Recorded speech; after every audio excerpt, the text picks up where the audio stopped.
What is up, folks? Welcome to Wednesday night stream with me, Jim, your lovely and only ever host at the moment.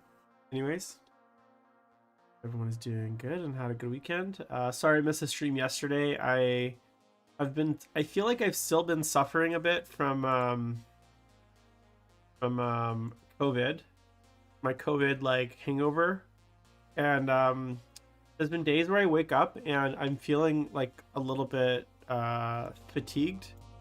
And yesterday I literally, like, right before I was about to stream, like around 2 o'clock, I just was feeling super tired, so I figured I would rest. But I feel good today, so we're gonna do some fun streaming. And Movement, how's it going, man? Welcome, thanks for tuning in.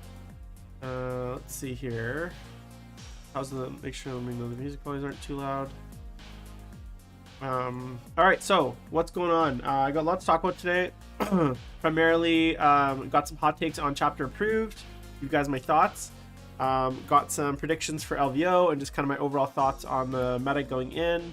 I want to talk a little bit about what's going on with me as far as life updates, and then around 5 o'clock Pacific, if we're still feeling it, I'm raiding with my guild for, well, not guild, my static for Final Fantasy 14, so I'm not sure if I'll stream that yet, but if I'm still feeling like it, I will transition into that, but that'll be for 5 o'clock. So we're going to do 2 hours of painting before we get into there. And today, what we're going to be working on is this Farseer. So for those of you that know, basically, I did this sword for this model. And, well, I'll take you kind of through the Eldar updates right now. So I've been posting them on my Facebook, but basically last stream we did a few tests, and we did 2 test schemes. One was kind of this right test scheme, and one was a different test scheme than this, but if you check out my Instagram, you'll see the test scheme. And we kind of settled on this style of blade for the Eldar. So originally when I had done this Warlock, and if you guys check out the picture that's posted, the blade was painted in a much different way. It was kind of like a red. It started red and then it went out to orange in the edges. But what we did is we did a different test because I wasn't really happy with it, and now we're going with this kind of fire blade. So yesterday I kind of got a start on this Warlock. You can see he's still quite rough. The blade though I did do both sides. So the blade is finished on this, and that's going to kind of be the scheme of our blades going out to for the rest of the army as well. So we're going to do this kind of like glowy, inner glowy lava style, and that's actually going to be a really fun effect when we get to the avatar, which for those of you that don't know, they just previewed today on Warhammer Community. I have seen photos of it. There are photos of it circulating in the usual places, Bolter and Chainsword, Reddit, that kind of place. So if you guys want to actually see the model, there's pictures of it that are out there. So I'm interested to see kind of what the final I'm actually interested to see a non-blurry picture. Speaking of which, tomorrow is the Games Workshop preview, so I'll have a few predictions and kind of, I guess, wishes and dreams of things that I hope we see tomorrow on the preview. But yeah, that's kind of what's been going on and what we're gonna be working on today. So let me know if you're in chat, and make sure to say hello. Like always, guys, if you guys are enjoying the content, please make sure to throw me a follow on Twitch and or YouTube as well. So I stream on both. The tags are in the below. Make sure you give me a subscription on YouTube and a follow on Twitch. Hey Caleb, how's it going? What is your normal start to a model? That's a good question, and I guess it just really depends on what I'm working on specifically. Like, I don't necessarily have a single method. I'd say most commonly the thing that I do is I start with like my largest area base coating first. So for instance, this model here, this is actually this would be a good way to kind of take you through how I started this model. Now the sword I did specifically separate because we were doing it for a test, but normally what I do is I go in with an airbrush and I do my airbrushing first. So I do all my and then what I like to do personally, especially for a single individual 25mm models, especially for like older models like this, where there's the detail can sometimes run into each other, I like to go through and I like to kind of base coat each of the different surfaces. So you can see here, like the gloves and the shoes are base coated, the cloth is base coated, the helmet is base coated, the wraithbone is base coated, but nothing's done, right? So instead of like finishing one thing and moving on to the other, I like to go and kind of almost like color block.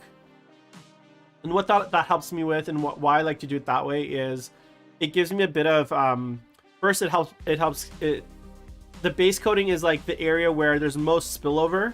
So if I do, say for instance, say I'm base coating the dark for the gloves and I get some onto the robe, that's okay because I still haven't highlighted the robe. So all those colors are going to come out again, and I'm going to have an opportunity to go back over that and fix those mistakes. Whereas if I fully highlight the robe perfectly and it's finished, and then I go and I base coat the gloves and I get a bit of that base coat on the highlights, I end up having to go back and fix the robe, and sometimes it doesn't always fix perfectly, right?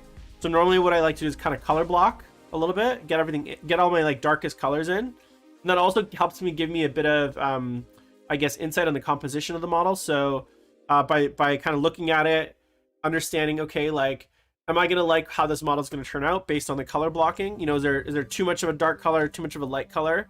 So it helps me kind of conceptualize the finished model. Now I've already obviously painted, so I finished the Farseer. I think I posted them on the my Instagram. So this is the Farseer that I finished. So this is the scheme that we're going with, the Eldar.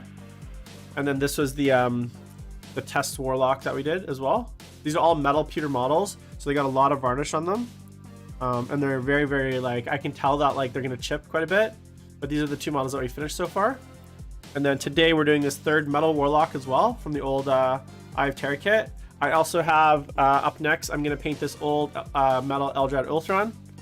And then I have a plastic Farseer here as well, which I don't have a head for because I want to get a bare head for this one, because everyone else has summits, so I want to find a bare head for this. And then, as you guys saw, there's a new Warlock kit coming out, plastic Warlocks, which look at it good. I'll probably get them anyways, just because they're fun to paint. Like I'm finding with these Eldar models is they're just really enjoyable to paint. So with that said, we're gonna get into this guy, and I'm basically, now that I've done all the color blocking, the only actually thing I have left to do is the fur, which is actually an important question, and I got to figure out how I want to do this, because originally I was going to do the fur in the dark gray, but I think it would be too dark.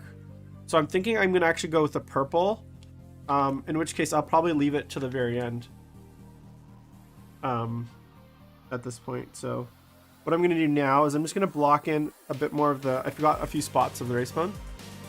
Hey, Mortefarium Luna, what range of paints do you prefer? So my favorite range right now is the Pro Acryl by Monument Hobbies. That's what the majority of these paints are. So right now I'm using, so I'll show you all the paints I'm using today, so you guys have an idea. So the main two colors of my army are these guys, bright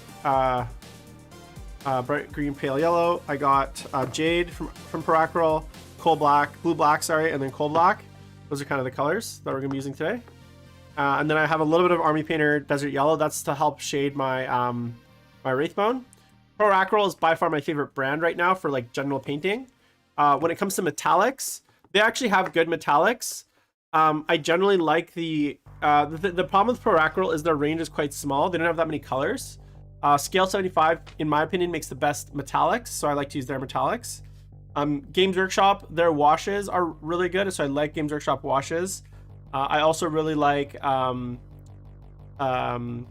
washes from Army Painter and from Secret Weapon Minis. Those are really good. Secret Weapon, obviously, unfortunately, is out of business now, so you can't get them. And then I like, yeah, those are kind of the, and then, you know, I have a bunch of other ones. I have some other Scale 75 paints. I have Chimera colors. I got some of the Vallejo metallics, big bottles of those. This army actually is going to have no metallics in it. So I haven't used any metallics so far, and I'm not going to be using any metallics in this army. It's going to be completely organic pastel color. That was one of the things that I wanted to do. So what I'm going to do now is I'm just going to make a little bit of kind of this like mid-tone bone by taking my Desert Yellow from Vallejo, mixing with my Pale Yellow. And that's kind of just my bone base coat color. I don't want to go too dark with it. One of the things that, one of the like benefits of doing a test model is you start to learn like what steps are necessary and unnecessary. And one of the things I found was I was base coating the bone too dark, and then I ended up, by the time I ended up finishing highlighting it, I had basically done like extra steps that I didn't need to. So now moving forward, I'm just gonna be backwards. I'm just gonna be going to a brighter colored base coat and then going up from there, because it just wasn't necessary to kind of go that dark, and it was just like extra work. So does that answer your question, Mort? I'm just gonna call you Mort. It's easier.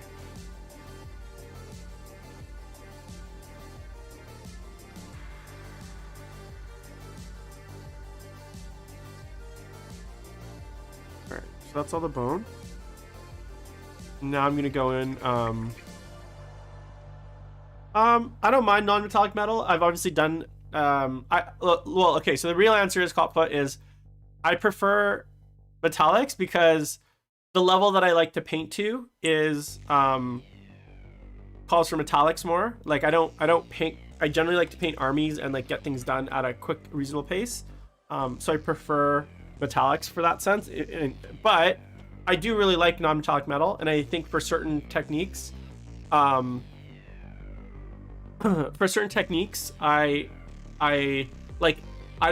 painted lots of non-metallic metal in the past. I don't do it that often because I don't really paint competition models. But actually, I haven't really talked to anyone about this, but last year I participated in the 40 hours of 40K charity for, and I painted a creature caster model for them. This year I'm participating again, so 40, I always say it wrong. It's 40 hours of 40K, or 40K in 40 hours. 40 hours of 40K. It's a charity that focuses on men's mental health, and it's headlined by some really good guys out of the UK, but who I cannot name now, otherwise I will get them wrong. But basically, for the charity army this year, for the charity giveaway, 40 hours of 40K. I'm going to be painting the Custodes character and the Sister of Silence character. I can't remember their names. It's like Valeria and something in the box. And I'm going to be doing those in non-metallic metal because those are going to be like kind of giveaway competition pieces.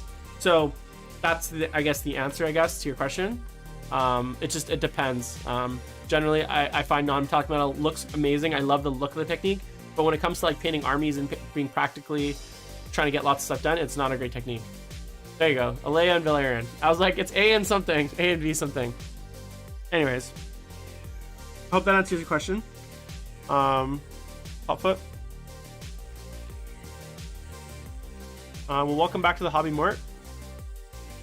I'm definitely happy to answer any questions you have. And if you want, if you're interested, we have a Discord. The link should be in the show notes or somewhere on the about page. But basically, if you ever want to see a technique, want me to demo a technique, there's a hobby talk section there. Just throw your answer in there, throw your kind of question in there, and like, hey, can you next time go over a certain technique? And I'm happy to go over it.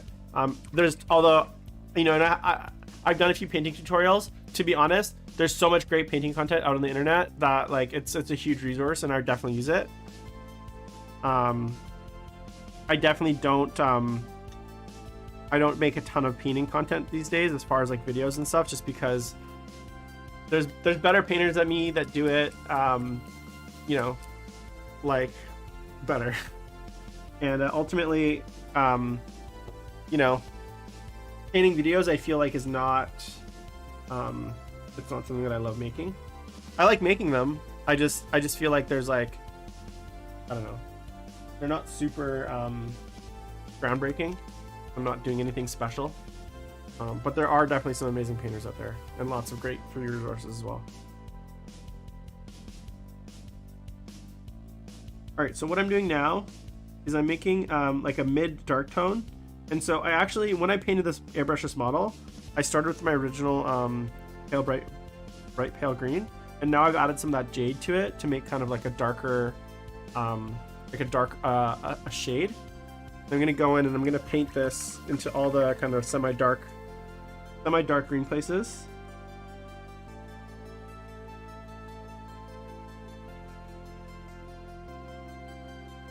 And this will help kind of shade the model a bit. All right, let's talk jank. So chapter approved. So a lot of people have asked me well, to be fair, not a lot of people have asked me, but I'm going to tell you guys my opinion anyways. On chapter approved. And I have a lot of very strong thoughts on chapter approved. So I guess just starting from the top, I want to just preface this whole thing by saying, and I've said this 1,000 times on stream. In fact, I say this so much that I sound like a broken record. I think in general, the Games Workshop rules release and rules distribution model is completely broken and fucked up, and needs complete.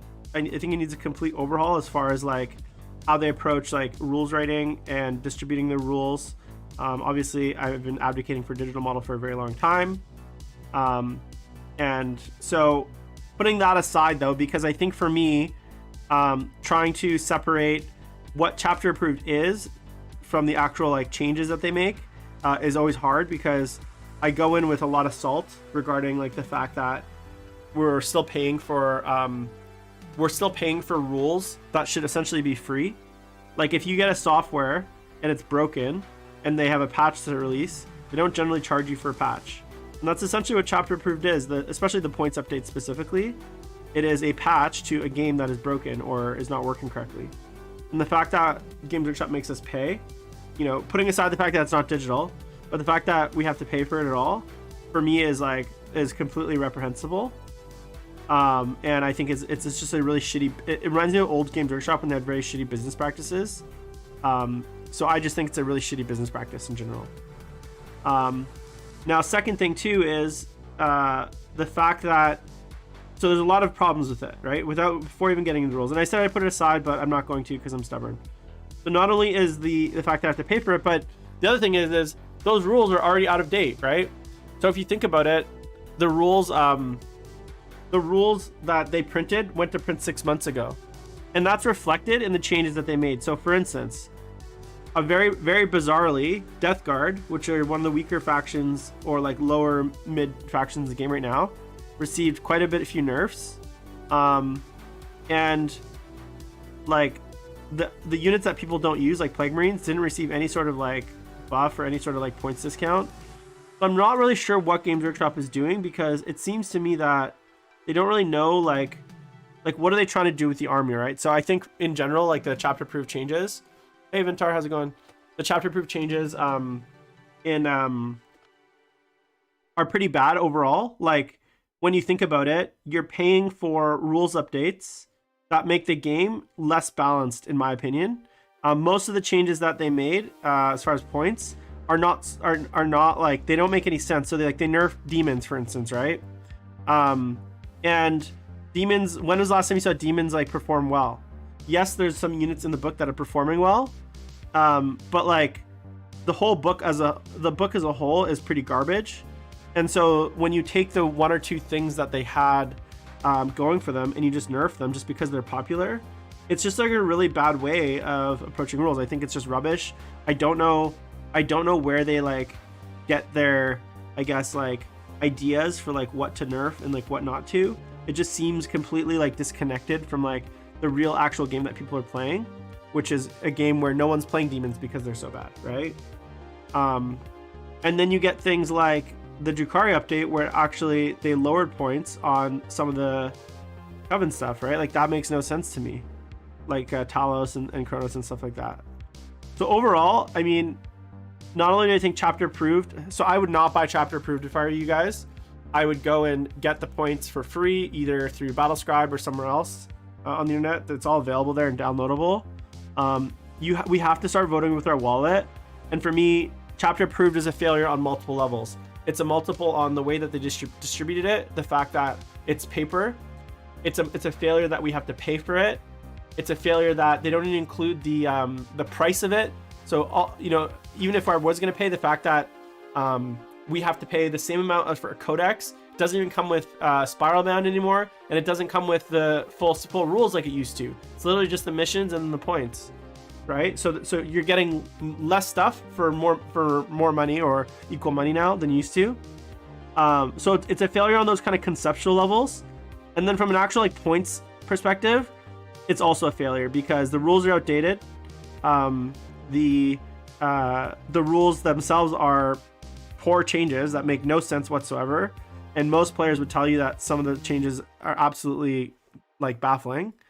And yeah, so I just think as a whole, as a community, the only way Games Workshop is going to really like get it is like we vote for a wallet. Now, I'm just one person, but I hope like if you're, you know, in the community and you have, you know, I hope you talk people out of buying it and just getting the rules for free, because it's absolutely atrocious what they're doing.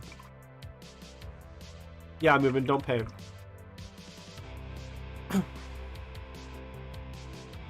Yeah, but the problem, Eric, though, with that is, look, listen, I understand that concept, and I've always been like mixed on this idea of like, oh, Games Workshop writes rules to sell models, right? And the reason I don't agree with that is look at some of the new stuff that came out that never gets played, right? Like, look at like these a lot of the new Space Marine stuff. Like, they lowered the storm speeders again, but did anyone ever get any of those or those tanks when they came out? The Gladiator tanks, like no one even bought those because the rules were bad. So even though those are brand new models, right, people still weren't buying those models because the rules were bad. So it's hard to say. It's hard to sit there and claim, oh, Games Workshop only writes rules to sell models, when clearly some of their brand new models have shitty rules and they don't sell. Now, you know what I'm saying? Like, it's inconsistent if that's what their like philosophy is. And here's the other thing. I have to, and I know this is kind of like I don't say an oxymoron, but this will seem kind of like counterintuitive to what I just said, which was that Games Workshop makes bad decisions. But like, it seems to me weird that like I have to believe that the game developers aren't that cynical, I guess, where they're like just doing what the bean counters say. I have to feel like the game developers actually care about the game, the state of the game, and they're actually trying to like make a good game. Because if I get in that mindset that like, no, the rules writers are actually just writing rules for profit, that like if I actually believe that, I would not be playing the game. You know what I'm saying? That means the game is too far gone, and that we're never gonna have like parity or fairness. So like in a lot of ways, I can't believe that. Like it's hard for me to try to believe that. You know what I'm saying?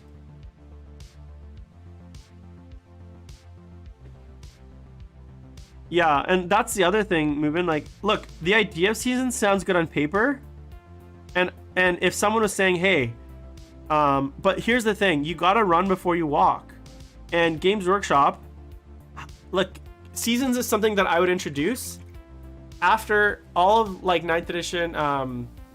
Yeah, Caleb, I have my thoughts on that. I'll tell you my thoughts on that shortly. Caleb, good question.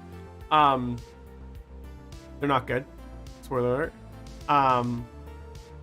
Like, yeah, that's what I'm saying, Movement. Exactly. So here's the thing. If Games Workshop had released all the books for 40K and there's a digital way to get them, then seasons makes a lot of sense, because you get kind of like, you gotta get like every 6 months, you get like a cool update, maybe a few units for different armies, right? And then the rules get kind of updated every 6 months, and there's like a patch almost, and then maybe a few new units drop. There's like a release there. But it's just the problem is it's executed so poorly, because the fact that like the rules are already out of date, and like we're still waiting on like half the codexes at this point. You know what I'm saying? So seasons could be good, but just not in 40K, and not now in 40K. So kind of my thoughts.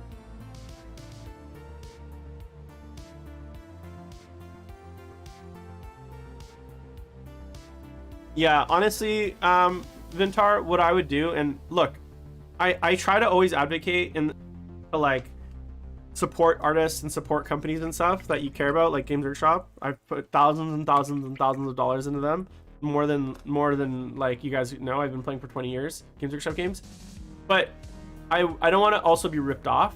So if I were you, I would go download the codex. There's many places there out there you can get it. and I would get your Battlescribe and your Wikipedia, and that's what I would use. I would not buy the codex right now. Personally, I can't recommend it because it's a ripoff.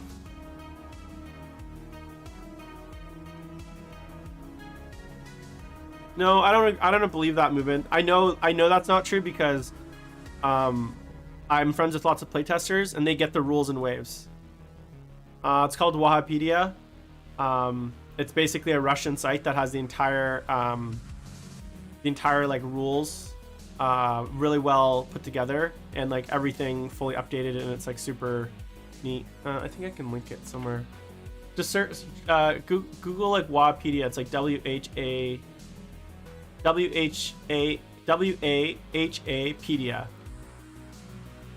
I'm sure you'll find it. And then yeah, between Battlescribe and you don't really need the books. I don't believe that movement because I know they're like released, like the playtesters get books in phases, and oftentimes they get incomplete books. Yeah. There's also, look, all the books are also, look, and here's the thing, if you know where to look more, you can get digital copies of all the books because people buy them and they scan them into PDFs. And I have PDF copies of every single codex. That is 9th edition. So shoot me a DM and I'll see if I can point you in the right direction.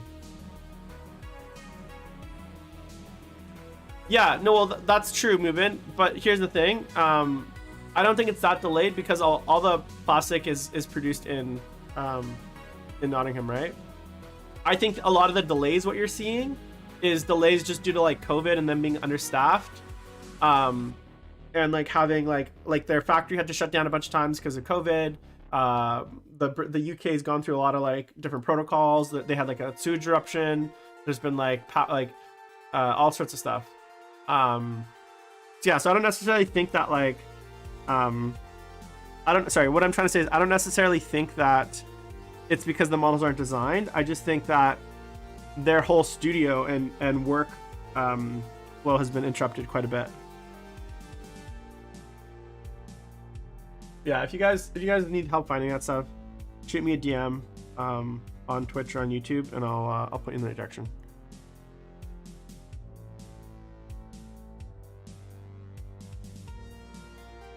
You know, helping a fellow gamer out.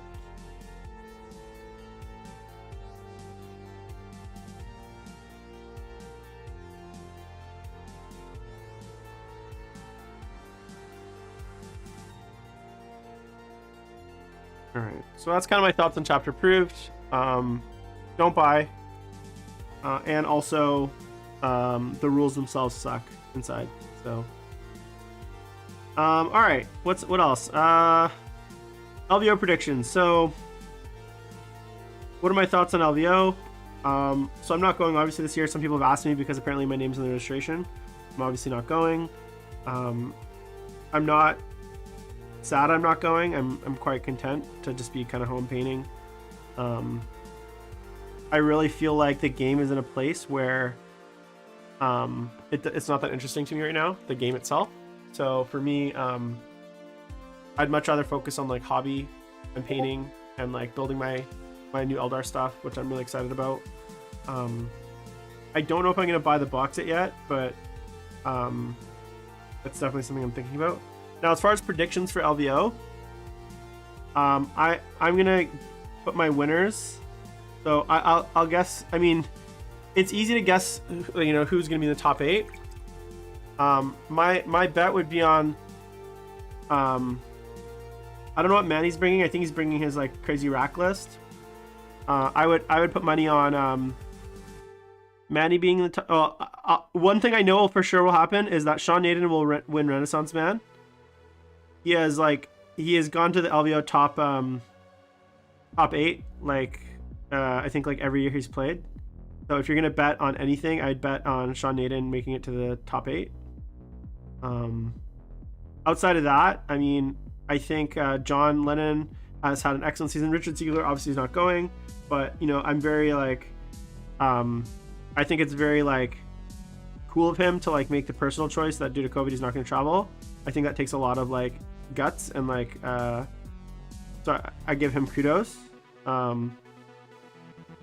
I know a lot of people probably would like disparage him or think less of him, but I think that's actually, I think more of him, because it shows to me he's got principle and like he understands this is just a game and he's prioritizing the things that are important to him and his safety. I think that's really cool. As far as like other players, I think Malik, obviously coming over from the UK, will do really well.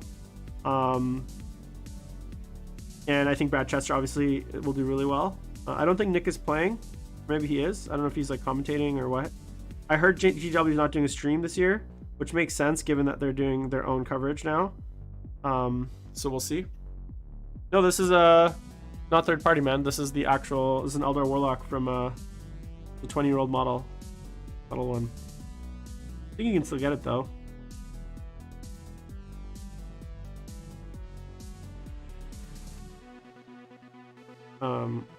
They used to be fine cast, or sorry, this is a pewter one. This one's made of pewter, but I think there's a fine cast one you can still get.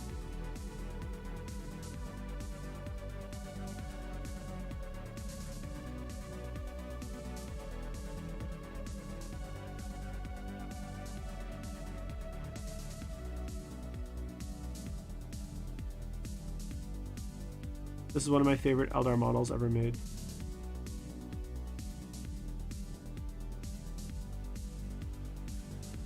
But yeah, I think LVO's, I mean, I'll definitely watch some coverage on the weekend. But I'm not too concerned.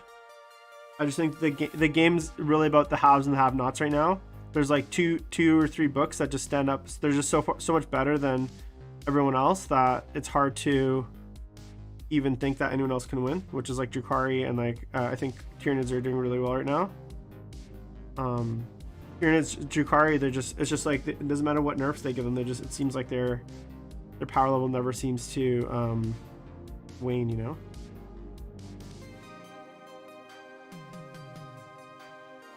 Oh, good luck, man. I haven't even really looked at the new book, to be honest. How are you liking it?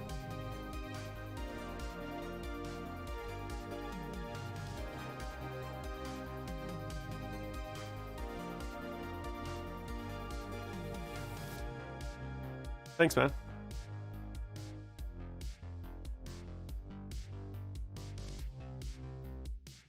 What are you what are you thinking of the new book, Eric, so far?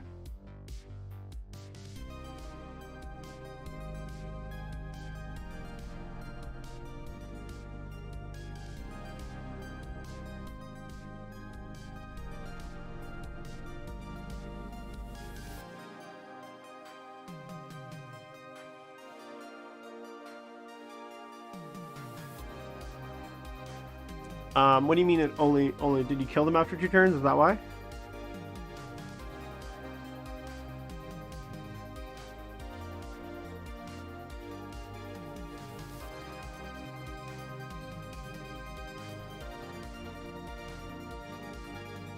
Yeah, I don't think Tyranids are impossible to beat. I definitely feel like if you have tools to deal with the Hive Guard, they're actually not too bad. That's a lot of the threat in that list. In general is the Hive Guard, so if you got tools to deal with it, which a lot of armies do have or are bringing now, it's actually not too bad.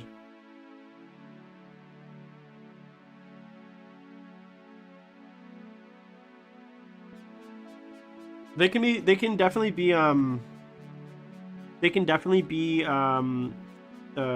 streaky, I guess.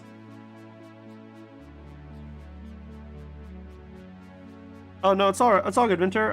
Yeah, man. If you want to, as I said earlier, if you join our Discord, there's a hobby channel, and people always throw stuff in there, and I'm happy to, you know, if there's specific criticism that you're looking for, throw your models in there, and I'm happy to like take a look and give you my thoughts. What I would say is like, ask me like, you know, a lot of people like they want kind of very generic feedback. So if there's a specific part or technique or thing that you're like unsure about, I'm happy to answer those questions. If you're just like, give me feedback on everything, I mean, that's definitely harder. I can try, but like for me, feedback's always helpful when it's like specific. So like, let me know like what kind of feedback you're looking for, right? Like, do you want to just like, you know, sometimes it's feedback on color, sometimes it's feedback on like technique, sometimes it's feedback on you know, composition or other things. So just be clear about like what kind of info you're looking for. I'm happy to and I'm sure other people in the community are happy to as well. But yeah, one other thing I was going to mention about chapter approved, and this is why I think the game is really like going in a bad direction, or wrong direction is better to say, is when you look at the sub-faction changes, which I think everyone agrees are overall positive. The problem though is with the sub-faction changes is it hurts other armies, some armies more than others, and those armies that it hurts are not getting anything to like compensate. So like Thousand Suns is a really good example that really relied on both having a Cult of Time and Cult of Duplicity. That was really the only competitive list in that book because of the fact that, you know, the book is not that strong overall and there's so few units. But now because of the nerfs and chapter approved, you can't run Cult of Time and Cult of Duplicity. Okay, that's fine. If you want to take that away, that's okay. But then you need to like look at, okay, is there points drops we should be giving them? Is there certain units that, why are certain people not taking other units in the book, right? So for me, creating balance is exactly that. Like you got to give sometimes and you got to take away, and you got to actually make sure that the changes that you make, whether it's through sub-faction changes, how they affect the greater meta and other armies, right? You can't just look at each change in a vacuum. You can't just say, okay, well, we'll change points for certain things, but we won't look at how the points changes and the army building changes will affect a certain army, right?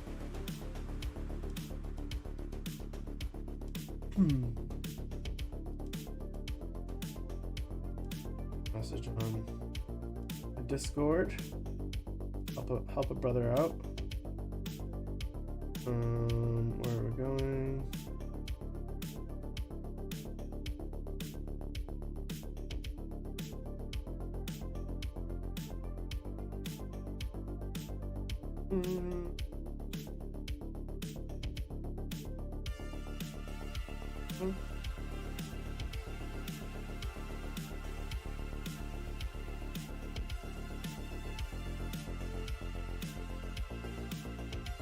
I'll have to get it for you shortly.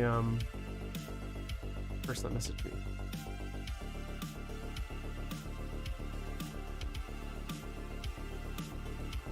My current list, I'm putting together 0 non-infantry models. My needs. I love NGC. That's cool. My problem with Eric, my problem with games, Gene Star Call, I've always liked them. I just feel like it's too kind of one-dimensional. And I like, well, okay, first of all, full disclosure, I've never been a big Tyranid fan. I don't know if it's the models. I don't actually think it's necessarily the models, because there's certain Tyranid models that I do like and that would be fun to paint. But a lot of the models I don't like, and I think it's because they're so old. But in general, like, I just feel like I never really connected with them because it's such a mindless faction. It's just like mindless monsters. So I never really liked Tyranids because of that, and I feel like that's kind of, for some reason, that's like paid over to like my general dislike for Gene Stealer Cult as well, because they're essentially Tyranids, right? So I don't know. It kind of feels to me they should have just been one faction. It seems weird that Gene Stealer Cult is its own army, but I guess it's no different than like Guard and like Space Marines, right? Or like all the different Imperium factions. So maybe I'm wrong.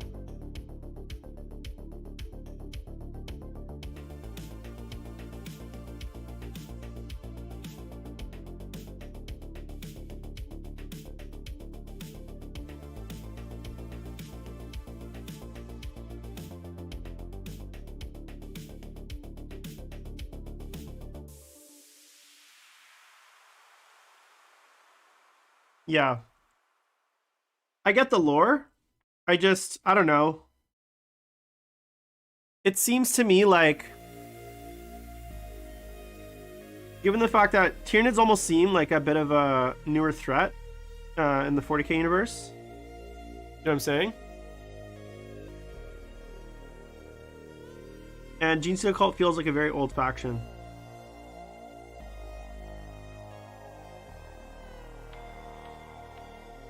You know what's always crazy? I always think about it, and I don't think a lot of people think about it. Like, obviously, like, 40K is set in the Milky Way, or like, yeah, Milky Way. But like, what's going on in like the Andromeda galaxy, right? Like, I know obviously there's lots of fluff that like the Tyranids come from like other galaxies or stuff. But like, wouldn't it be cool if like 40K, would you guys ever want to see like 40K expand into like other galaxies? Like, how would that play out? Like, the Emperor obviously doesn't exist in like, say, like the Andromeda galaxy or like some other neighboring galaxies. So I'm always curious, like, are there Chaos Gods over there? Because it seems like a lot of the shit with the Chaos Gods is very like localized to, like, do they have their own Chaos Gods that kind of are born from the thoughts and emotions of those beings in those galaxies that are slightly different than our Chaos Gods? Like, are our Chaos Gods kind of limited to our galaxy because they're born from the thoughts and feelings of people from our galaxy? I always think about that, and I'm always curious, like, what other people's thoughts are. If, like, you think about, like, the Andromeda galaxy or, like, other galaxies very often.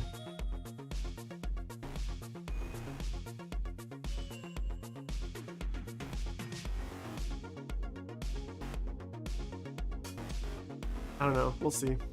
It'd be cool, though, if, like, they had, like, a race that pops in, like, super advanced. I know the towers were supposed to be kind of similar in that sense, but, like, they're not that advanced, I guess.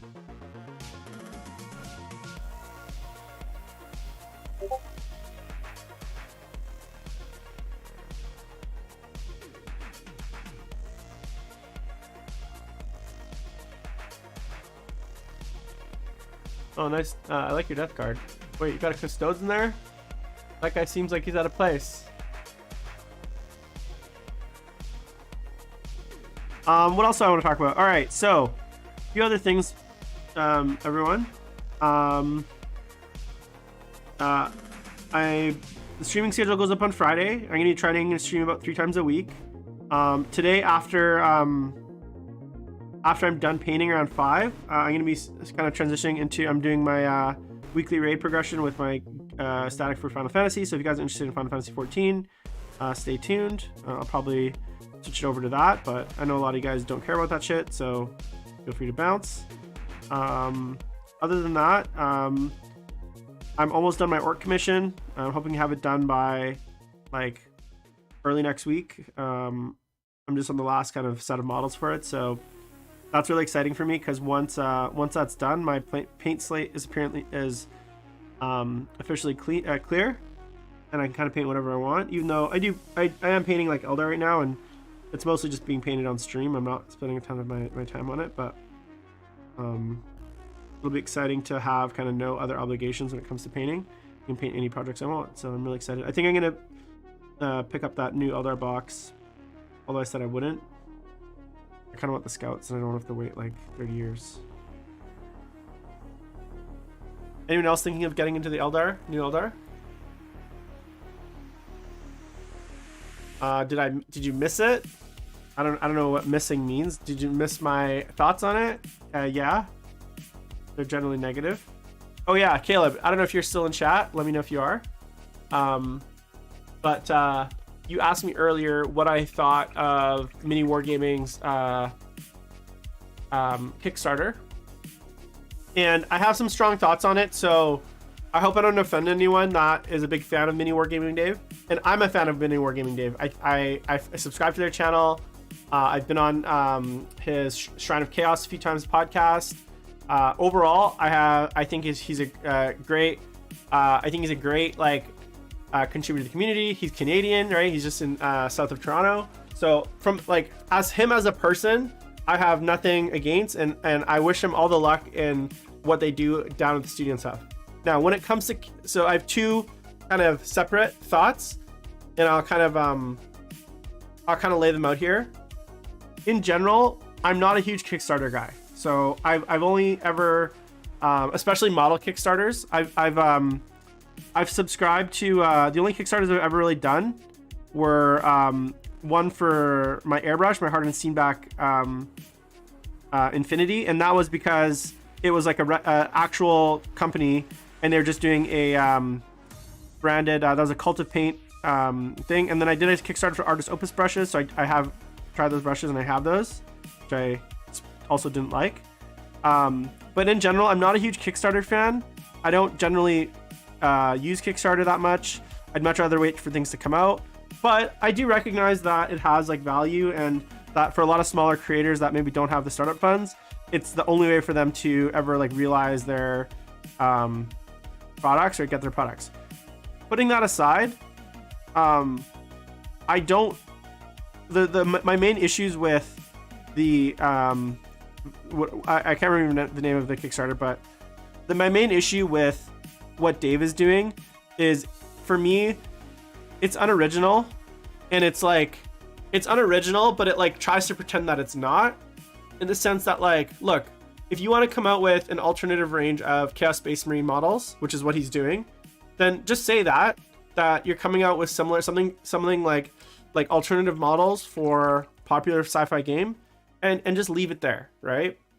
And don't try to like beat around the bush that you're basically ripping off Games Workshop IP to make your alternative models.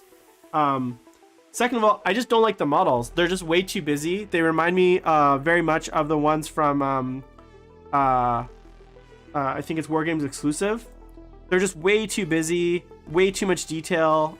There's no negative space on any of the models. It's just like trim and skulls and like spikes and skulls and trim and like bits and bobs. And it's like, as a painter, as someone that's painted countless amounts of Chaos Space Marines and Chaos models, like 30,000, 40,000 points of Chaos in my life. And I know Dave has too. He's got a lot. Those kinds of models, I don't like them. They're not fun to paint. They're not even fun to kind of really like, one is fine to paint. Painting an army, those is not fun.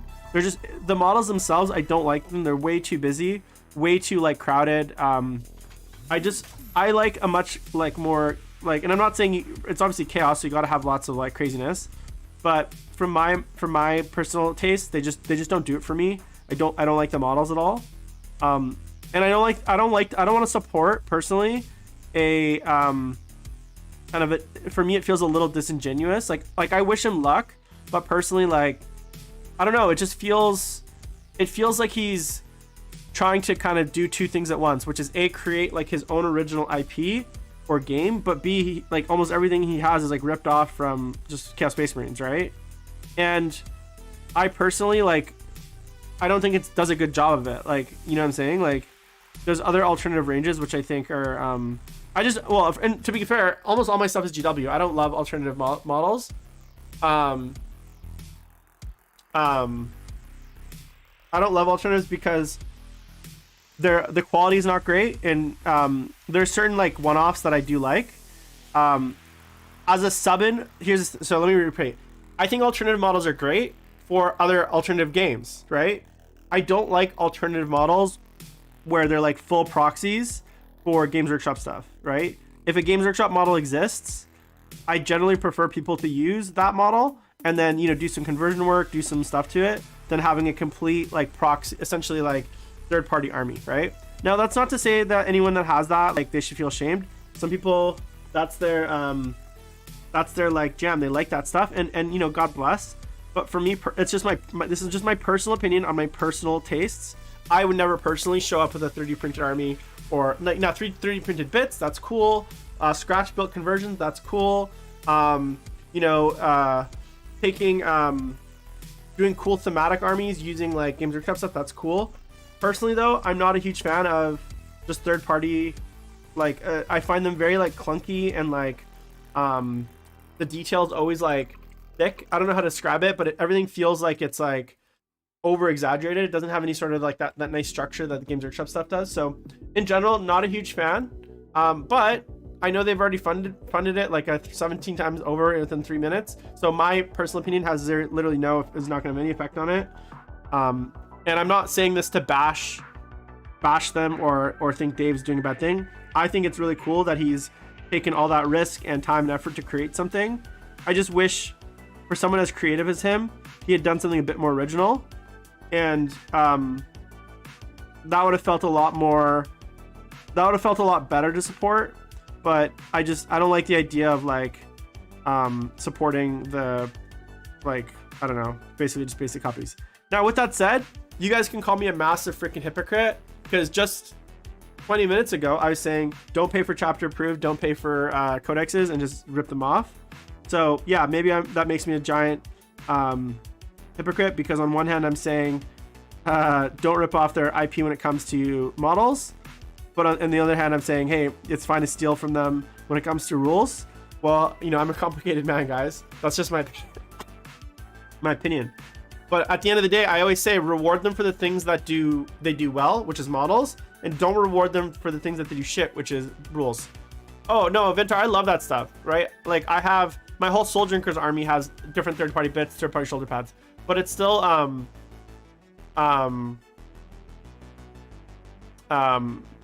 it's still like Games Workshop stuff.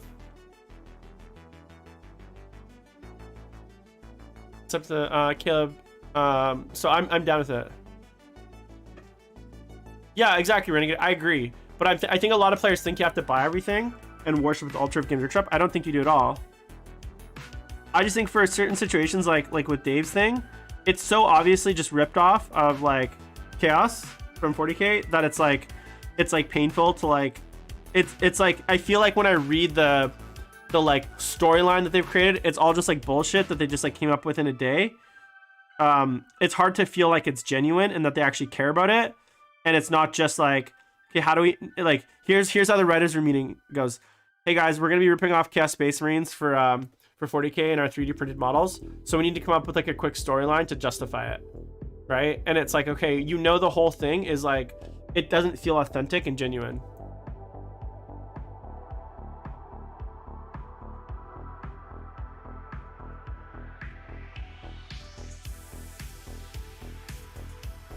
Yeah, no, look, and that's what I'm saying, Renegade. Like, I don't disagree with you, right? Like, look, and again, I'm not hating on Dave at all. I think Dave's awesome. My point is like, it's not for me, and I personally don't like it for those reasons. But if you like it and you feel like you want to support it, hey man, God bless. It's all the power to you. You know what I'm saying? Like, I'd paint a model or two, but like overall, I looked at that like starter box set that you get on the Kickstarter, and it gave me anxiety because I was like, painting those models is going to be such a fucking pain given the amount of detail. Like one of those models, like painting one rubric gives me anxiety, let alone like those things, which are like each one is like painting like 10 rubrics when it comes to like number of like colors and detail and stuff. So it's not for me.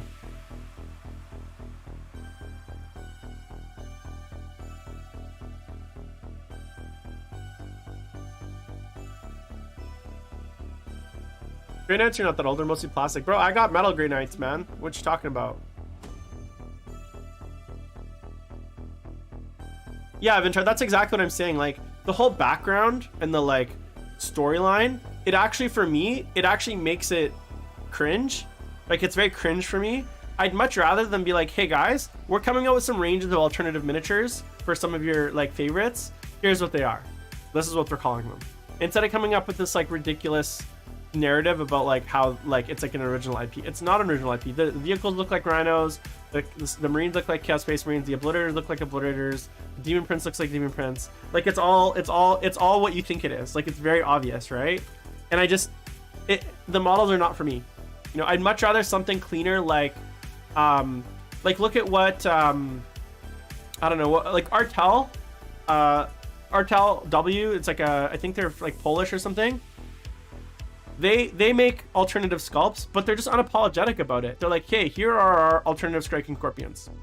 They're not trying to sell you it as like, hey, we made a game and all of our models look eerily similar to Games Workshop models, but no, it's an original game with this like original storyline, and like we're trying to sell it as that. They're just like, no, yeah, it's copies. Here's our Inquisitor Eisenhorn. Here's our striking scorpions. Here's our alternative whatever, right? Like their models are great, right? And it's like, cool, okay, you know what you are.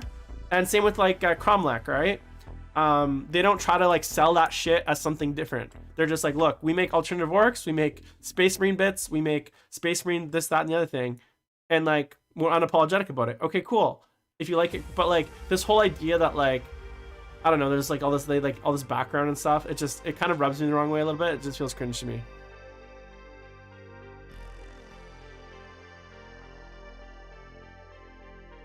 Yeah, at the end of the day though, Renegade, the other thing too is like, yes, the designers recommended or sculpt them, but he still has autonomy, right? He can still be like, yo, that's too close to what Game Workshop's doing. Like I don't want it that similar.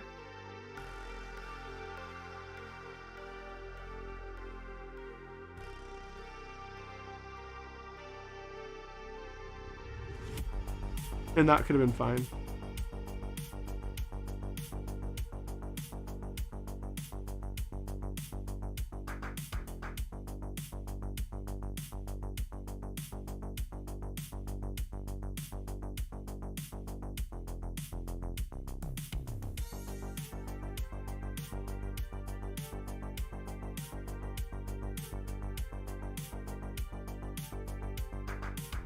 Yeah, and James, I agree with you. But like, they're also not like, hey, here's our exclusive ripoffs of this custom new IP that we created. Like they're just like, look, just tell us what it is. Just be honest, right? Be like straight up, you know. As my point, I guess.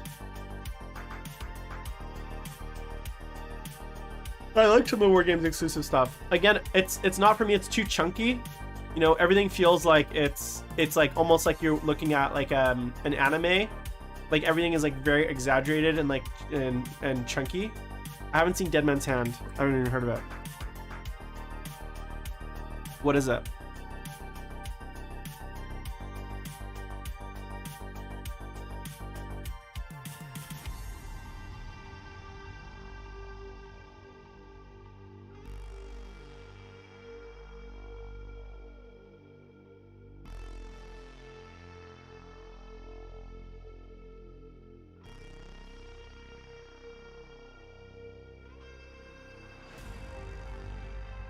Alright, sometimes guys, when I'm trying to do like minute or careful highlights, I have to stop breathing so my hand doesn't move, or stop talking at least.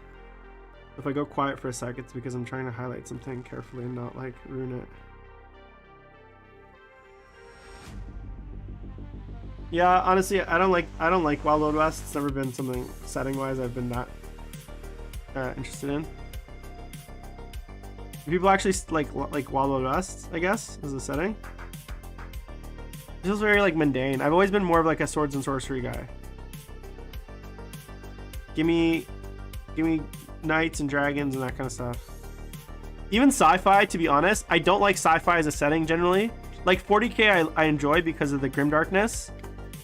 And I've just been playing Games Workshop for so long. But most sci-fi settings I actually don't like. Thanks, man. I've just never been a huge fan of like sci-fi settings, I guess. They've always felt a little bit like I don't know.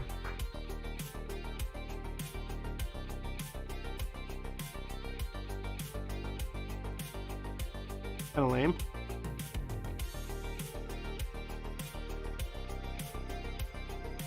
I think I'm just spoiled by Games Workshop.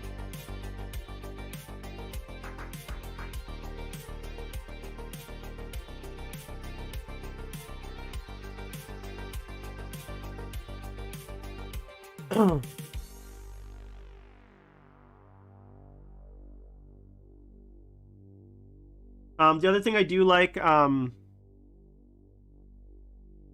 yeah, Kings of War is just a good example, right? Like Kings of War, I think it kind of started off as like a fantasy ripoff, but they're kind of their own thing now, you know?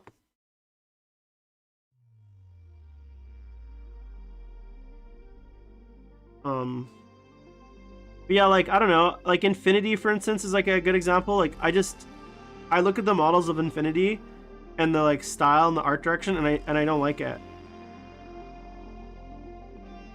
I much prefer like the aesthetic of like 40k.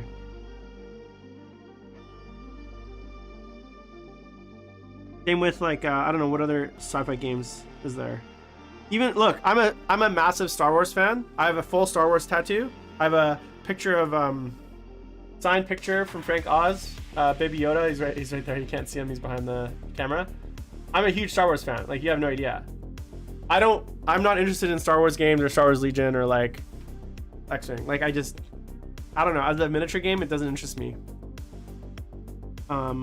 Comic book, same thing. I'm a huge Marvel fan, but I'm not super interested in like playing Marvel Crisis Protocol.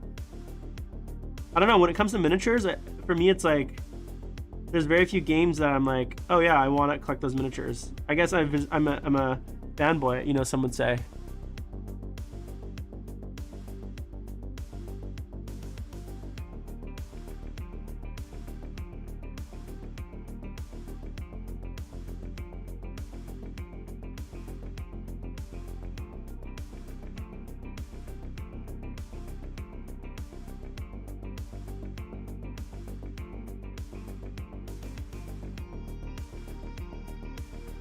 Yeah, those are cool.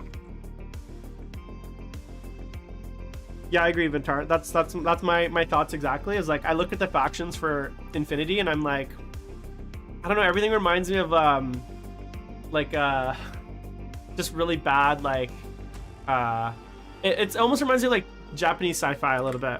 It's very like it's got that kind of like anime aesthetic.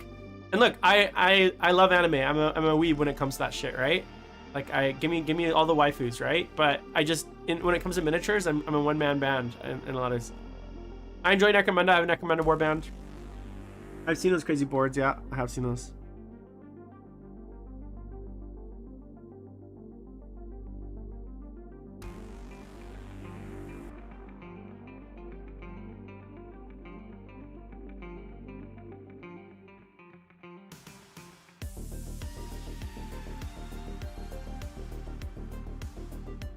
Did you guys see the Tifa Italian Senate kerfuffle? That's hilarious. I love that shit. Probably one of the funniest things I ever read. I also love how like it made Tifa like an like a lot of people were posting Tifa art with like her with like an Italian flag. And now she's like this like sex symbol in Italy, I guess. Yeah, tellable for sure, man. I like them. I mean, I like them. Yeah. I mean, they're exactly what I thought they would be. And I think one of the things that I'm appreciating about the new Eldar stuff is like everything just seems like it's like nothing is too crazy different, which I think is good, because the Eldar range is like the reason it's taken them so long to resculpt it is because it's such a classic range with such an amazing aesthetic. Like Jess Goodwin is a master. I have I'll show you this book I have.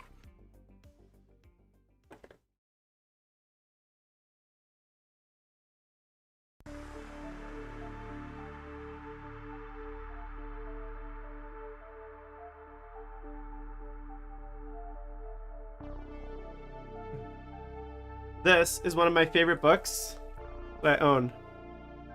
The Gothic and the Eldritch. I've had this for almost 20 years, this book. It's like basically brand new condition. Let's see here. Old Games Workshop sticker. $45 at the time. But like, you look at, let's see if we can do a little browsing. You look at some of Jess's like original shit in here, and you're like, man, this stuff is so timeless. This book, when did I get it? Look at the page, it's a bit yellow. This was published in, I bought this new when it came out. When was it published? It's in the back. Product UK. Oh, here we go. 2001. So I've had this book since 2001. That's how howie I am. Yeah, that's Fabius Ball, yeah. But this is 20 years old. But look at like the thing I love about this book is it's got like look at this, there's some really cool parts like this, his notes, and then there's like a clear like notes part where he talks about like Marines, like at the first Primaris basically, and then they show some of the original models as well, which is really cool, like Thousand Suns. Like check it out, that's literally what the Rick Marines look like right now. But look, if you go to here, yeah, you got Armin, you got Fabius, the original, but look at how cool this is. It's like all his original notes, and then there's like the little clear piece on top, so you can like just look at the original art. and then they show the model, the like, which is like not quite. But my point is, if you go to, you know, they're showing all this Eldar stuff. Look, so this is all the Eldar, right? And if you go to the Warlocks, I guess that's all they have.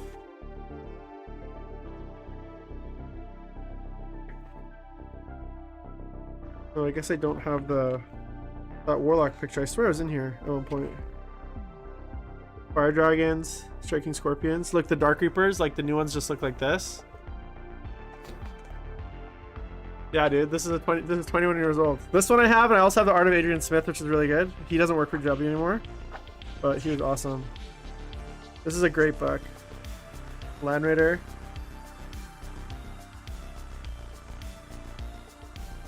Scissors. Gothic. And then some old crazy robots and stuff. I don't think they really have these. Tau. This is actually. So this is this photo here of the Tau. This was I think he drew this in 2000. 40K Tau project, August 2000. There's a signature here, which was like a few years before the first model came out. And this was before Tau released, right? Because I think Tau released right around this time. So these are the very first drawings of Tau. Super cool book, huh? Yeah. Anyways, this is one of my favorite books I own. He's such a legend. Yeah, it's like basically brand new. Little there. Yeah, Juan Diaz was great. Chris Fitzpatrick, I don't know if you guys remember him. He did the original like Dark Elf redesign in 3rd edition. Like the witch elves, like the first like metal witch elves. Chris Fitzpatrick, he did like the witch elves with like the tits. That was like the big controversy at the time, and there was like photos of them, but then they like didn't end up having them.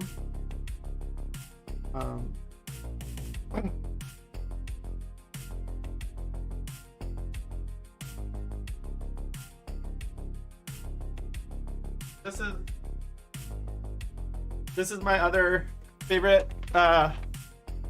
This is also my other favorite book. Adrian Smith is like my, when it comes to actually like artists, Adrian Smith is by far my favorite GW artist. This is like, so this was published in, oh man, like, so there's the original, check this out, the original fold out of, I believe this was, who did this one? No, not John Blanche. No, this was Adrian Smith. Adrian Smith did the original Horus drawing, and then obviously he did the updated one.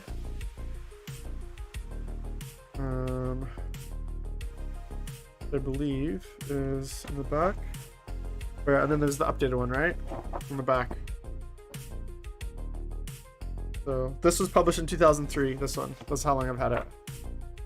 Oh, actually, one other cool thing is, so if you want to hear, Games Workshop now has art prints of they added some of the Adrian Smith art to the website. I went to get a canvas. Oh, my Soul Drinkers, boys. What up? Yeah. OG Soul Drinkers. 2002, the novel cover.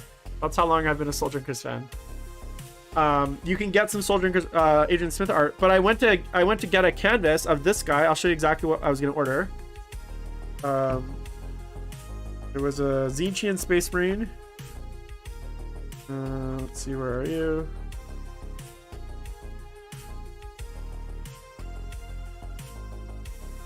I think it's in here. Remember the old Inquisitor game? All the art for that. Oh, here. Oh, it's not in here. Damn. Oh, this one here. So I was gonna order this picture framed on a canvas print for my my apartment, and it was like 80 pounds for the canvas, which I was like happy to pay, which was like $100 Canadian, but to ship it to Canada was like another 65 pound. It was fucked. I was like, there's no way I'm paying that, so I didn't end up getting that, but that's pretty cool. But this is like one of my favorite drawings of like Zinchian Space Marine. So cool. Anyways, all right, I've done But yeah, this is like also basically brand new. Had this for almost 21 years. That's how long I've been Warhammering.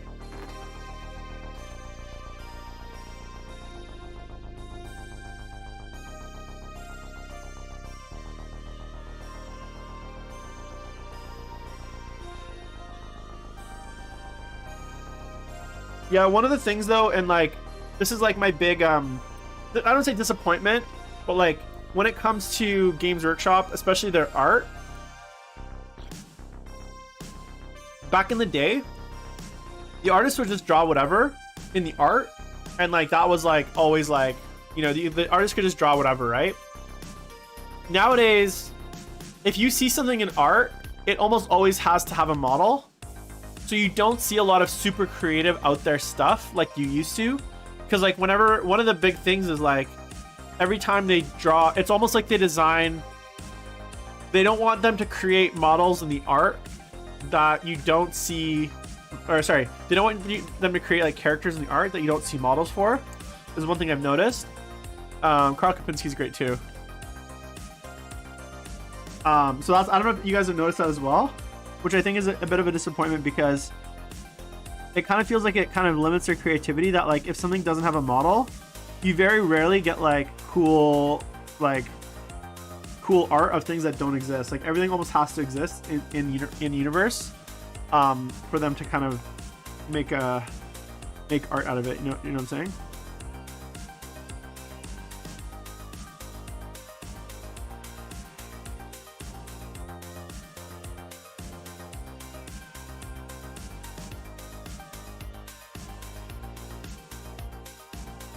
Yeah, the art of the model of the old art was yeah. But like that Chaos Space Marine, for instance, like they would never like, or very rarely post like put a photo of that, something like that. Now like all the art, it's like it's almost like it's like they make the concept art, they make the models, and then they make art of the models. Does that make sense? Whereas before, you used to get like all sorts of like very out there art, and then they would make the models, and sometimes they'd be completely different.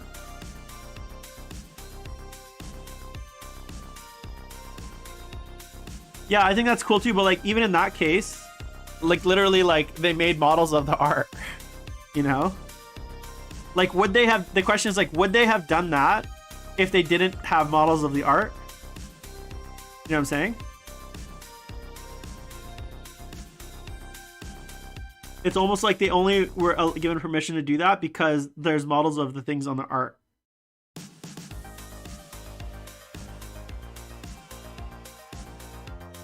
Yeah.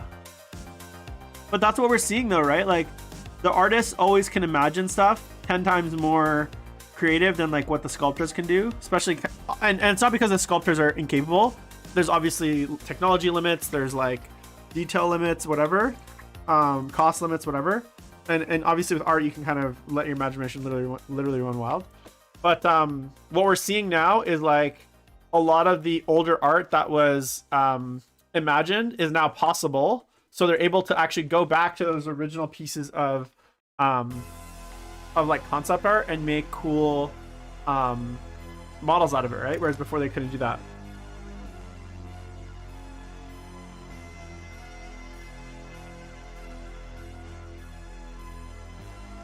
Yeah, I mean, I don't think it's that simple as cut and paste Renegade, but I get your point. Welcome everyone that's joining. Got about 26 people watching. Welcome to the stream. Make sure you guys are popping over to Twitch and or YouTube. Like, subscribe, all that stuff. Helps out the channel. Appreciate all the support. If you guys have questions or comments, just make sure to throw them in chat so I know you guys are live. I love interacting with you guys. The actually, so one of the things I've always been very upfront about is like my mental health, and I was like literally talking to my therapist right before this, like my stream started from at 1 o'clock. I had a therapy meeting. You know, she's like, I hadn't talked to her for a while, and I was mentioning like just a lot of things going on in my life, but I was like, yeah, like I've been really antisocial lately. Like I haven't really wanted to go out. I've been kind of hermiting at home, but I'm like, yeah, but I was like, you know, sometimes I stream and it's like 2 or 3 people watching, and like the only social interaction I get is like with the 1 or 2 people that throw comments in chat or talk in chat, and otherwise I'm just kind of talking to myself and by myself. So it might not seem important, but it is really important to me, and I really appreciate it when you guys are active in chat and I can kind of interact with you guys, because otherwise I just feel sometimes, you know, if you do streaming, you kind of feel like you're just kind of talking to yourself. And as much as I do that, it's nice to know that there's, I'm not completely insane and there's like someone else there on the other side. So I do appreciate everyone that interacts in chat and kind of engages. And even if you don't want to say anything more than hi when you arrive and never talk again, that's cool too. But I never usually check who's watching, so unless you interact, I won't really know that like you're watching. So I wanted to just thank everyone for hanging out, being my friend. My friends. All right, let's see what's next. Yeah, that's true. They've already started to do that. Or, you know, you guys remember Spaceballs? You guys remember Spaceballs? The scene where Darth Helmet is like playing with the action figures by himself? That's me sometimes with my moms. I'm like, oh, Eldar dude. Oh no, evil or Killican, please, please. Oh, I love you. Nom, nom, nom, nom. Yeah, that's basically me with my chaos models, having makeup sessions and art role playing. Yeah, I appreciate everyone that tunes in. Oh yeah, Vintar, I love going through that old stuff.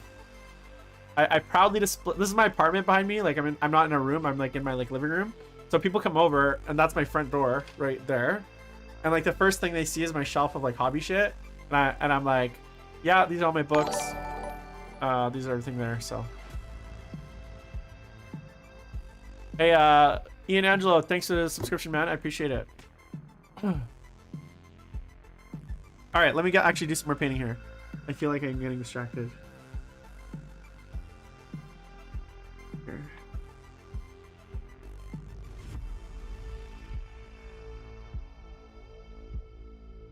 Thanks, Corbs. I appreciate that. I've actually been the most inspired to paint in the last, and I think it's the Eldar that's been doing it. Like I had a really bad painting rut through the holidays, but as I've started to paint the Eldar, I've been having so much fun painting like these colors and just like doing these kind of like one-off models, versus like trying to have to paint a whole unit or doing like a big commission. I'm still working on an orc commission right now. Like you just saw the killer can. I was assembling those today, last piece of the commission. But I've it's been really hard. My hobby motivation has been really low, especially because like generally the thing that motivates me, and I don't know what it is like you guys, but like for me, one of the biggest motivations for me is like events and playing the game, because I love the game, right? And or I did love the game. I enjoy the game. And so when there's like no events or tournaments to paint for, sometimes it's hard. It can be really hard. Like I'm not even really painting because I have like an army to finish. Like I'm literally just painting these Eldar kind of one model at a time for my own personal like army that eventually will be done. But like there's no timeline. It could be 6 months. It could be like a year. Who knows? Before it's like ready to go. And it's like motivating to. I guess it's motivating, I guess, when you're enjoying the models. And these models I really enjoy painting. But it's been hard to kind of find that motivation lately.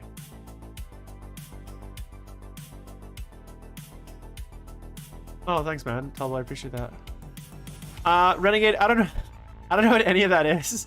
I literally know nothing about the Eldar. So if those are supposed to be craft worlds that this is supposed to be, then the answer is sure. It's going to be custom craft world. I'm always a custom guy.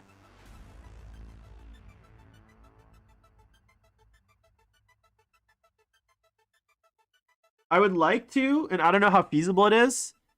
I would really love to do like a Wraith heavy army, because I've always liked the idea of like a Wraith construct army. It was something that I actually almost did back in like a million years ago. I have an old metal Wraith guard somewhere that I painted as a test model for Iron. I was using an Ionin army. I think Ionen's the Wraith armies, right? The Wraith guys. So I'd always liked the idea of like the Wraith army, like Wraith Lords, Wraith Knights, and Wraith Guard. So that could be something that I think I might build to.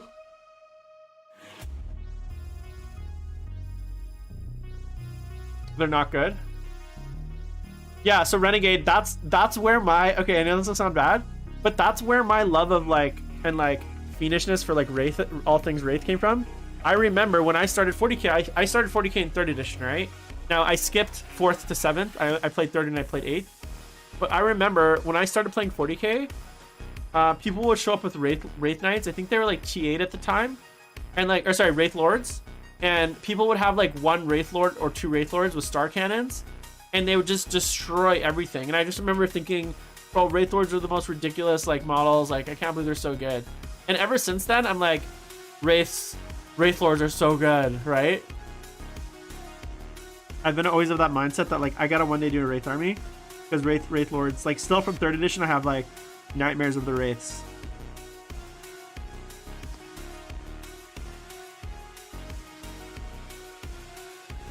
Yeah, I played 3rd edition when it came out, I think, or right when that's kind of when I started playing 40k.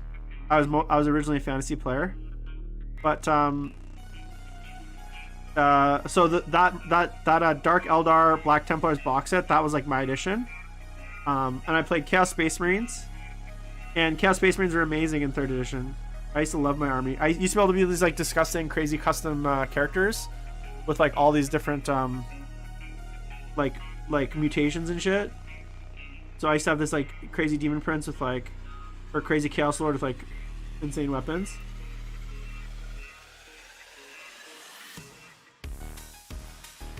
I know everyone kind of waxes poetic about the 3rd edition chaos book. There's no video, man. You can ask me though if you want, and I'll tell you.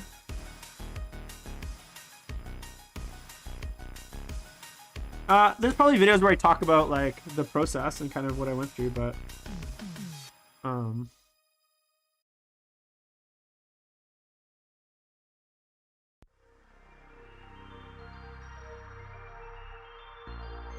don't think I made a video specifically for it. You know, and I gotta say something, guys, and this is like me trying to be really appreciative of the community and also being like kind of like fuck off to a lot of people. I know that like I kind of cut my teeth, and I've always been a chaos player, and I still am a chaos player. If I could make Chaos Eldar, I would, right? I'll always be a chaos player, but it's really tiresome, and it's something that like I don't think anyone in chat has done today, but I just want to point it out, and hopefully you guys become aware of it. The amount of comments I get every time I'm like, hey, I'm painting Eldar, or like, hey, I'm like painting my Soul Drinkers, or hey, I'm like doing another army that is interesting to me. All I get is like, oh, what about chaos? Like, are you gonna play chaos? Like chaos this, chaos that. I'm like, guys, I'm a hobbyist that like enjoys the game for a lot of different things. And yes, although I did have a lot of chaos, and like maybe originally that's how you guys found me, that's not all I am. I'm not just like a one-dimensional chaos player. Like I'm a Games Workshop hobbyist that like likes different armies and likes the background of different things and like wants to play different things. So like it's really like, I don't want to say like hurtful or anything like that, but it's a little bit like, I guess, frustrating when it's like, hey, here's this new cool Eldar model I painted. Everyone's like, what about chaos? I'm like, fuck your chaos. Like I'm working on Eldar right now, and Eldar is what I want to paint. So go away, you know. I like the new avatar. I've seen like photos of like the full model. It looks amazing. So I'm excited for that. If it comes out quick enough, I want that to be one of the first models that I paint for the army. Basically, I'm gonna avoid painting units for as long as possible. But thankfully, Eldar armies aren't that. There's not that many models. I'm excited to paint new Shining Spears. I definitely want to pick up the new Scouts. Probably paint a unit of two of those. Anyways, my point is, I know, guys, that you guys like me playing Chaos, and I will paint Chaos. Chaos will be back in my life. I'm actually very excited for the new World Eaters when those come out, like new Berserkers, and obviously the new Chaos stuff coming out. The problem is like Chaos. I want to play Chaos Space Marines, and Chaos Space Marines have been such a bad place, and I want to play Demons. Demons have been such a bad place for so long that it's hard to like get excited for me personally to like play and paint those armies, right?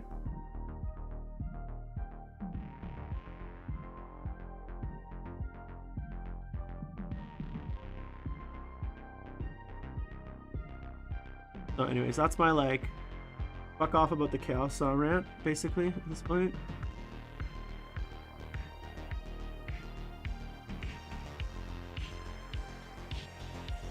But I love you all, either way. No. It didn't annoy me, man. It just reminded me of the... No, the question's fine, because why I sold it and what I just went through are completely different things. I primarily sold it because I got a really good offer on it, and I was ready to let it go. Ultimately, I needed... Look, here's the thing. As long as I own that chaos, that amount of chaos, I was never going to be anything but Chaos Gym, because I had that's all I had, and I had so much of it that it was like, it was kind of like, it felt like a trap.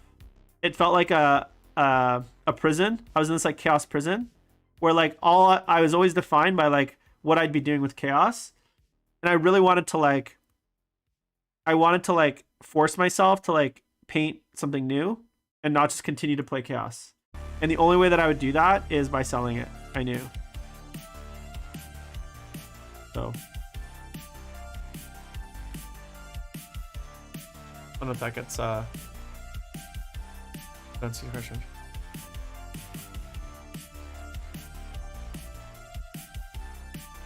The other thing you gotta understand is when I started my 40k Chaos Army, it was right before 8th edition came in.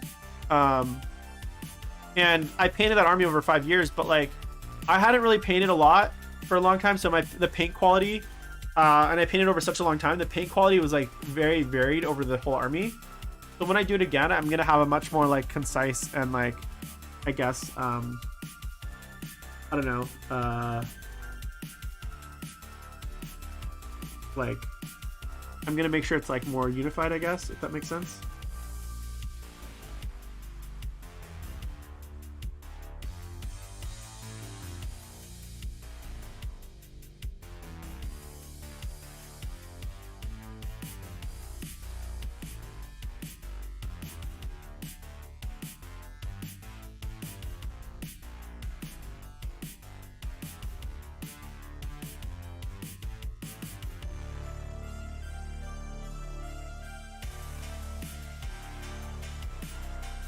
Yeah, I'm excited for... I know there's going to be new world leaders. I'm almost sure of it.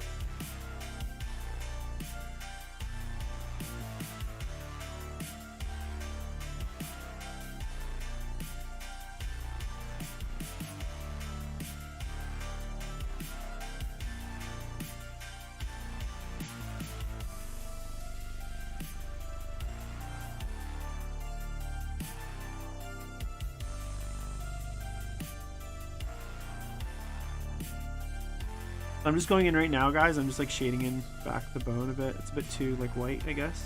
Adding a bit of shadow. What else did I want to talk about today? I wrote some notes here. Oh yeah.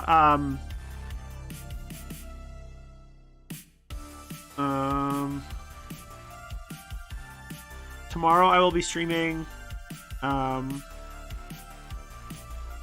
5 o'clock. I'll be painting some. I'll probably be working on some orcs tomorrow, so tune in tomorrow. You guys are down for some orcs. Hopefully finishing my orc commission by like very quickly next week. Get it shipped off. I want to travel. I'm gonna be traveling probably sometime in February, at the end of February, so there will be going on a hiatus at some point coming up. Be ready for that. But I haven't traveled in a while.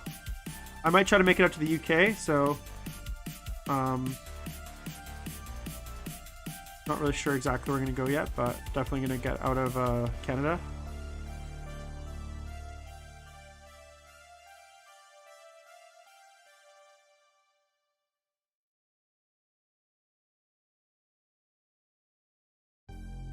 UK shit?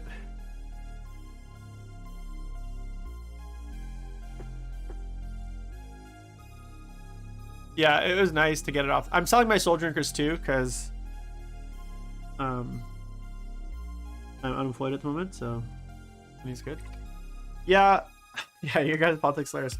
Honestly, Leo, the only reason I'm really coming is if I'm gonna go to Europe, which is most likely, I would feel I'd feel like it would be a huge shame if I went all the way to Europe and I didn't get to A, go to Warhammer World, and I didn't get to meet up with like Rob and like those boys. So I want to like meet up with those guys and like have a pint and like and see those guys. So I think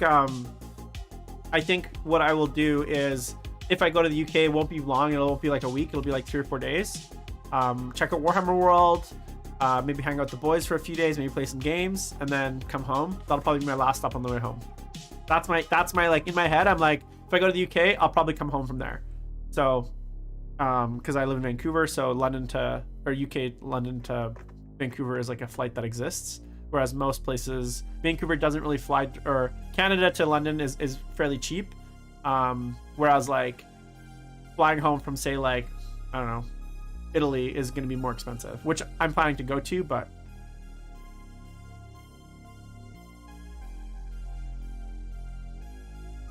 all right, I'm going to block in some of the blue here before I get too carried away. Yeah, pubs are always good. I would, you know, if pubs are ever not good, oh shit, lost my signal. My HDMI cable is being a bit janky. If pubs are ever not good in the UK, I will get into my bomb shelter and be ready for World War III, because that will be the sign of the apocalypse. That pubs are now closed in the UK, or pubs are no longer good. What will the British people do, you know?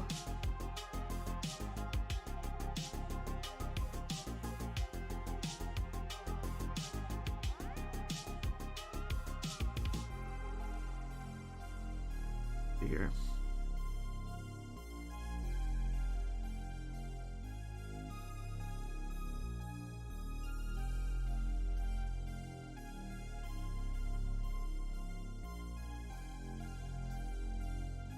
Yeah, exactly. It'll be like another British Revolution.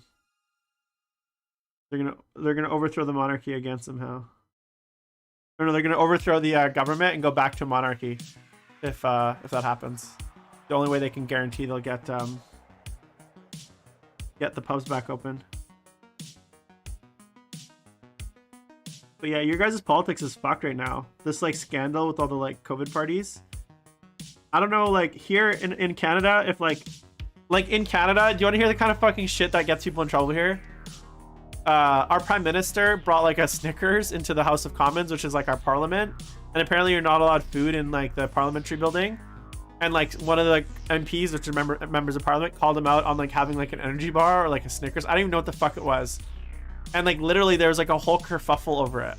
Like how the prime minister brought a candy bar into the fucking parliament. I was like, what the fuck is going on? Like, who cares? But like, that's the kind of shit that like our Canadian government, like Canadian people get. Like, it's so stupid, man.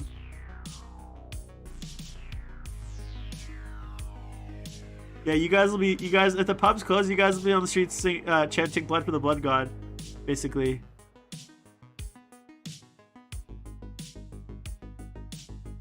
I don't know if you can smoke weed in Parliament, but it's legal in Canada. I'm sure there's... So in general, you're not allowed to smoke indoors in any building, cigarettes or weed, especially in public government buildings. So I doubt you're allowed to smoke weed in Parliament.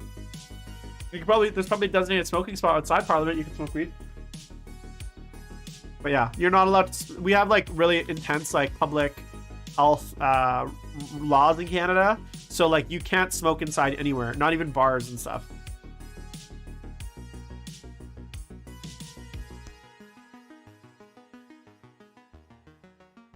And most places have like little outdoor smoking areas. You have to be like 5 or 10 meters from like an entranceway, otherwise you get in trouble.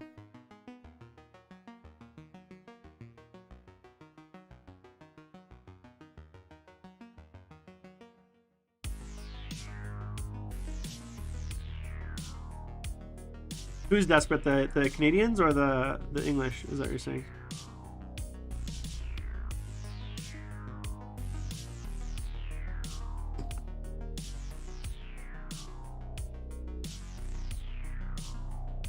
Yeah, that's what I'm saying, man. That's what our culture, our society's turned into. Everyone's just like, everyone is looking for reasons to get offended really easily.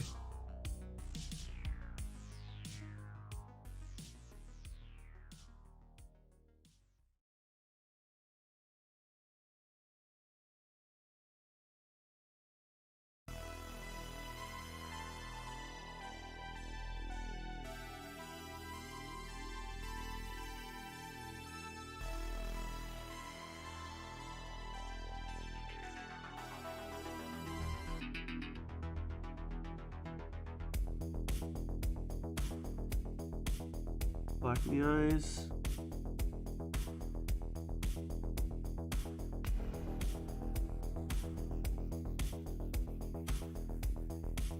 Guys, I watched yeah, that's what I'm saying. That's what I don't understand about like what's going on there, because for me, I'm like the thing about the party, the drinking party that Boris had is like, I just don't understand how they're still talking about it. Like, either it's big enough deal that he should resign, or it's not, and like move the fuck on. But I feel like I've been hearing about this goddamn. It's like every week or day, like more revelations are revealed about like who was at the party and like how many parties they had and like what days were the parties and like what happened at these parties. And I'm just like, at this point, either fucking like resign or like move the fuck on. Like, it's so it just feels like every day there's like a new scandal related to these parties. You know what I'm saying?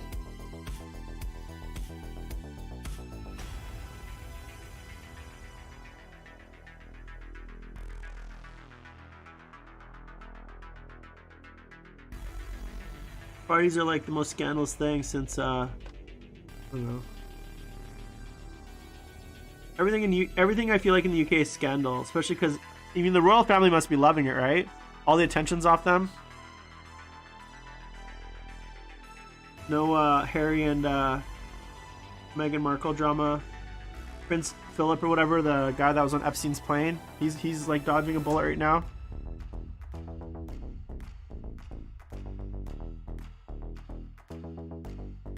Prince Andrew or Prince Philip, one of the princes. He wants to go to trial? He hasn't been charged of anything. Yeah, he hasn't been charged with anything. There's just like lots of rumors and shit. But he hasn't actually been like accused of a crime. So I don't know what he wants to go to trial for.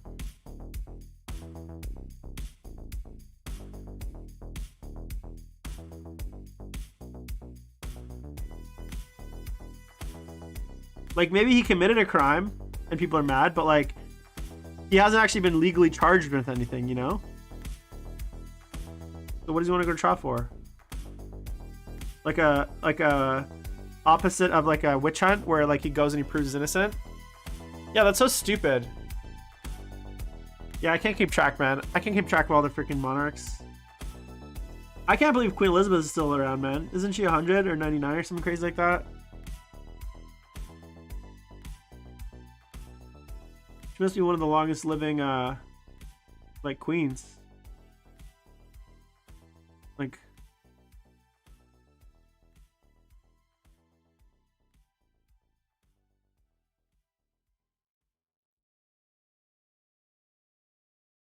I feel like the funny thing too is like, obviously when she passes, it goes to who? Charles, right? He becomes the king.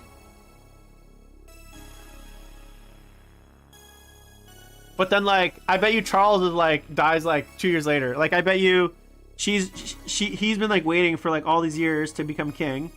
He's gonna become king, probably croak it like right away, and like he'll have only had like fucking like, you know, a small amount of time as the king because the queen lived for so long and he like wasted his life basically. Well, he didn't waste it, I guess.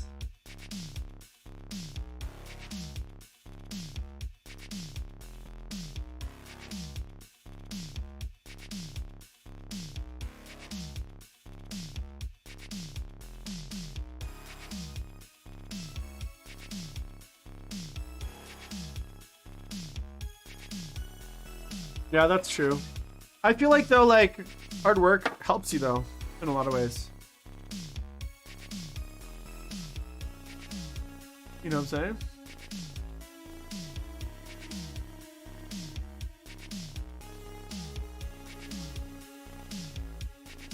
I feel like I feel like I'd be more like, I don't know, resilient if I like worked hard.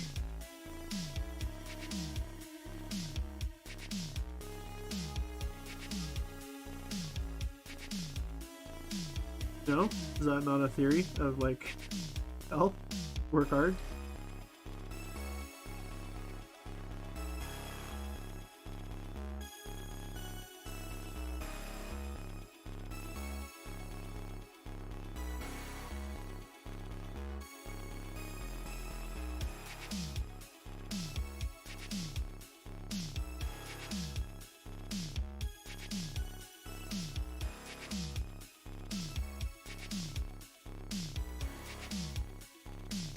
Alright, let's see here. Boom. I feel like it should be a theory of health. Just work hard and like your body gets like conditioned, you know? You tried to always avoid working hard? I believe that.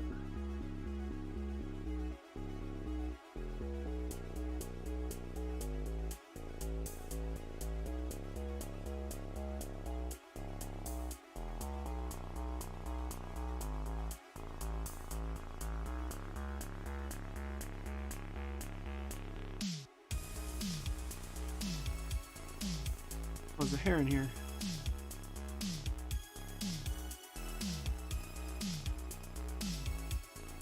Actually, I was looking at the Eldrad model that I'm gonna paint. I'm like not really looking forward to painting it. There's so much detail on it. Like these models are so chill. They're like super simple and like there's not like a crazy amount of stuff. The Eldrad model is like packed. It's like so, and it's like so old, right? Like the detail is like so like it's not super sharp because it's like such an old metal model. But I gotta paint it, right?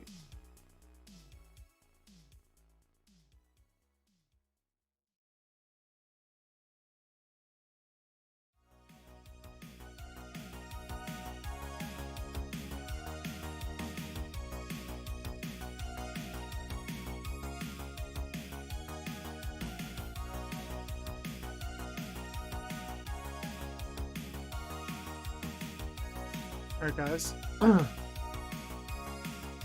almost there on the painting.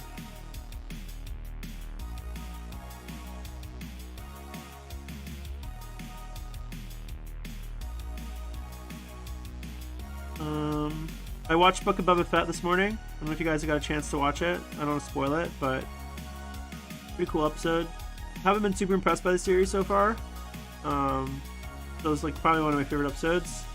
And when you watch it, you'll understand why, but I don't know. I haven't been super impressed with like I don't know.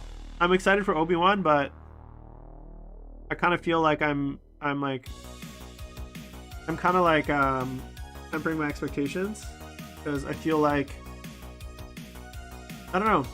I'm not sure what they're going to be doing with the story, what the story's going to be, and I kind of feel like I don't know. It'll be cool to see like Anakin come back, and I hope Ahsoka's in it, and I hope like obviously Ewan McGregor is amazing, but it's hard to get excited for the Disney Star Wars stuff after Rise of Palpatine, which I really didn't like for a lot of reasons. I actually did like Last Jedi though. Thanks, Leo. Thanks for tuning in, man. Appreciate it. I did really like I actually didn't mind Last Jedi. I know a lot of people hated it.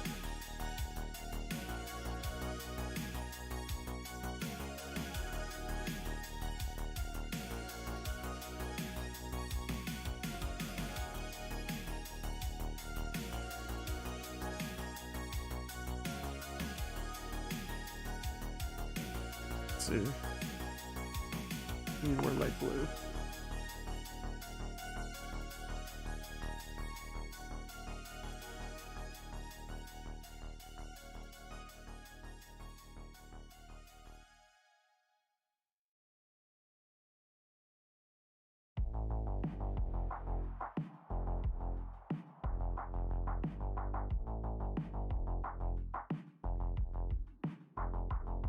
No, I don't think so. I think my problem with Last Jedi was the only thing I would have changed is I wouldn't have killed off Luke. Right? I think if they don't kill off Luke, then all of a sudden you can have The Last Jedi, and then you can have Luke's redemption arc in 3-2, where he comes back from his depression, and you get what you wanted, which was badass Luke, right? And then you could have written a really cool story for number 3. But instead, by killing off Luke, you kind of you never give him that chance to come back and be badass. Yeah, but look, man, lots of shows lose characters, and I actually thought they wrapped up her storyline fine in the third one, but I don't know. I don't feel like they I feel like they kind of put themselves in a corner and they weren't able to get out.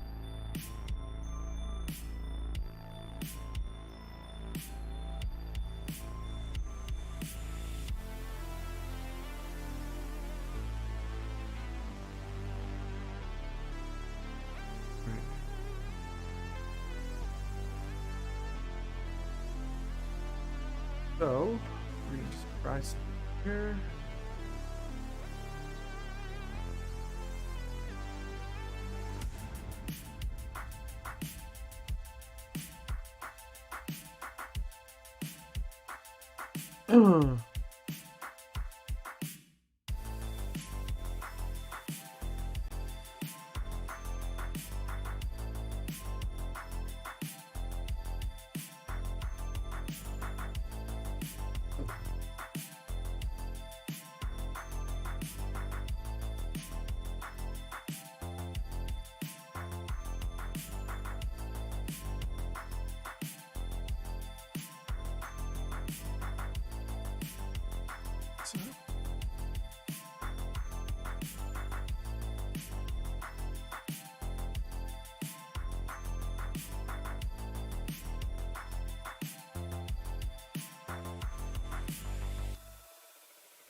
All right, guys. That's gonna be it for the stream today. So, I think I'm gonna take a 5-minute break here. I got some raiding with my guild to do. Probably won't. I decided not to stream it. I gotta play with my stream settings a bit before it's gonna be ready to go. So, thanks everyone for tuning in. I will be back tomorrow at 5 o'clock Pacific, meaning probably finishing off this. Oh yeah, we're gonna be working on orcs tomorrow. So make sure to join the Discord, like, follow, subscribe, all that good stuff. Thanks everyone for tuning in. You guys have been awesome today. I will be back tomorrow. Love you all. This is Jim.